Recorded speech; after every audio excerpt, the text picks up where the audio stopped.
Qatar sindir Kuwait yang gagal lolos Piala Asia karena Indonesia. Malaysia dukung Sintayong bertahan di timnas Indonesia.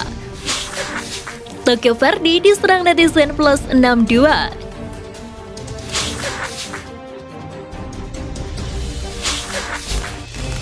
Tumbang dari standar The League, Sandy Walsh raih rating tertinggi.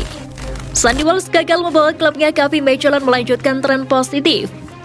KV Mechelen tumbang 0-2 dari Standard De Liège di pekan kedua 1 Liga Belgia 2022-2023 yang digelar di markas Standard Stade Maurice du Frasne pada Rabu dini hari tadi. Sandy Walsh kembali bermain penuh pada laga tersebut. Walaupun timnya kalah, Sandy Walsh menampilkan performa yang cukup baik. Dirinya mencatatkan 2 kali tackle, 2 pelanggaran, serta memberikan 36 operan.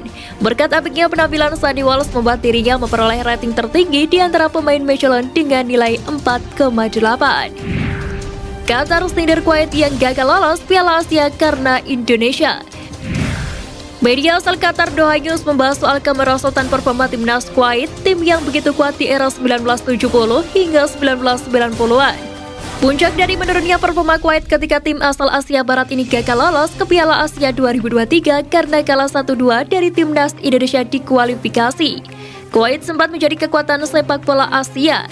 Mereka pernah finish runner-up di Piala Asia 1976 dan keluar sebagai juara pada edisi selanjutnya. Kuwait juga pernah lolos ke Piala Dunia 1982. Terbaru, Kuwait gagal lolos ke Piala Asia 2023 meski berstatus sebagai tuan rumah kualifikasi karena tumbang 1-2 dari Indonesia dan dipermalukan Yordania 0-3. Hasil ini yang membuat Kuwait mendapat sindiran dari media Qatar. Gianni Infantino inginkan AFF masuk di kalender FIFA. Presiden FIFA Gianni Infantino menginginkan Piala AFF masuk ke dalam kalender FIFA. Artinya setiap klub wajib melepas pemain mereka untuk mengikuti turnamen bergengsi Asia Tenggara tersebut. Infantino melihat potensi para pemain di ASEAN yang kian berkualitas. Dia juga sebelumnya berharap ada salah satu negara ASEAN yang dapat mengamankan satu tiket di Piala Dunia 2026 mendatang. Infantino yakin Piala AFF dapat semakin berkembang pesat di masa depan. Ini pula yang membuktikan adanya kemajuan sepak bola di wilayah Asia Tenggara. Piala AFF harus ditingkatkan menjadi turnamen FIFA Days. Kami harus memastikan bahwa liga ini semakin berkembang. Saya yakin jika kita bekerja sama, Piala AFF akan menjadi semakin besar dengan persetujuan FIFA, ujar Infantino. Malaysia dukung Sintayong bertahan di timnas Indonesia. Media Malaysia bicara nasib Sintayong jika dipecat timnas Indonesia. Mereka menilai juru taktik Korea Selatan itu akan jadi rebutan tim-tim ASEAN. Sintayong baru saja dievaluasi usai Indonesia gagal di Piala AFF 2022, usai disingkirkan Vietnam di partai semifinal. Ditunjuk sejak 2019 silam, Sintayong gagal memenuhi ekspektasi publik untuk mengakhiri dahaga prestasi sepak bola Indonesia. Pencapaian terbaiknya adalah membawa Garuda lolos Piala Asia 2023 dan runner-up Piala AFF 2020. Media Malaysia Semuanya Bola menyebut Sintayong masih layak menjadi arsitek timnas Indonesia. Dalam artikelnya, sangat tidak adil jika PSSI menebak Sintayong karena dirinya sudah menyumbang banyak hal untuk sepak bola Indonesia. Iwan boleh pastikan program naturalisasi tetap berjalan. Seperti diketahui, PSSI memang saat ini sedang dalam proses naturalisasi untuk timnas Indonesia U20 yang akan tampil di ajang Piala Dunia U20 bulan Mei mendatang. Sejauh ini sudah terdapat 3 nama yang tengah menjalani proses naturalisasi. Ketiganya adalah Justin Hubner, Ivar Jenner, dan Rafael Struijk. Meski tidak kembali maju, Iriawan memastikan bahwa program ini akan tetap berjalan karena sudah ada yang menanganinya. Saya rasa tetap ya, program sudah ada dan ada yang menangani juga itu, ucap Iriawan.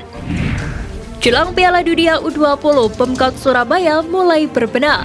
Menjelang Piala Dunia U20 2023, pemerintah Kota Surabaya mulai mempercantik kawasan wisata. Kepala Dinas Kebudayaan, Kepemudaan, dan Olahraga serta Pariwisata Kota Surabaya, Wiwi Widayati, menyatakan kawasan wisata susur sungai akan diperpanjang rutenya. Rute susur sungai akan ditambah sampai ke Penele. Selain itu, kawasan Kia-Kia, alun-alun Surabaya, Tugu Pahlawan, hingga Tunjungan Romansa juga dipercantik.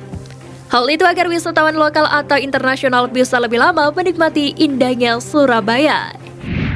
Muncul di bursa Exco PSSI, CEO Kalteng Putra FC buka suara. Komite Pemilihan PSSI telah menutup tahap penyampaian berkas deklarasi dukungan dan konfirmasi bakal calon anggota Komite Eksekutif periode 2023-2027.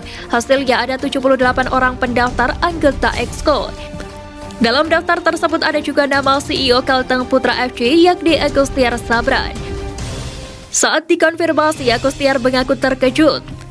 Pasalnya, dia tidak pernah mendaftarkan diri dan berkeinginan untuk menjabat sebagai Exco PSSI. Terkait hal itu, Agustiar mengaku tidak mau mengemban tugas tersebut. Yang jelas, kami tidak mendaftar. Kemungkinan itu diajukan oleh orang. Tapi saya saat ini sudah banyak jabatan dan tanggung jawab, kata Agustiar Sabran. Tokyo Verde diserang netizen plus 62. Akun media sosial Tokyo Verde mendadak diserang netizen Indonesia usai posting foto Pratama Arhan latihan perdana bersama klub. Dalam sebuah unggahan akun Instagram resmi klub, terlihat pemain timnas Indonesia tersebut mengenakan jaket dengan logo klub Tokyo Verde. Ia tampak sumringah dengan senyumnya sambil mengacungkan kedua jempol ke arah kamera. Unggahan ini pun langsung diserang netizen Indonesia di kolom komentar. Bersama Tokyo Verde, Pratama Arhan jarang mendapatkan menit bermain yang mumpuni bersama klub ibu kota Jepang itu.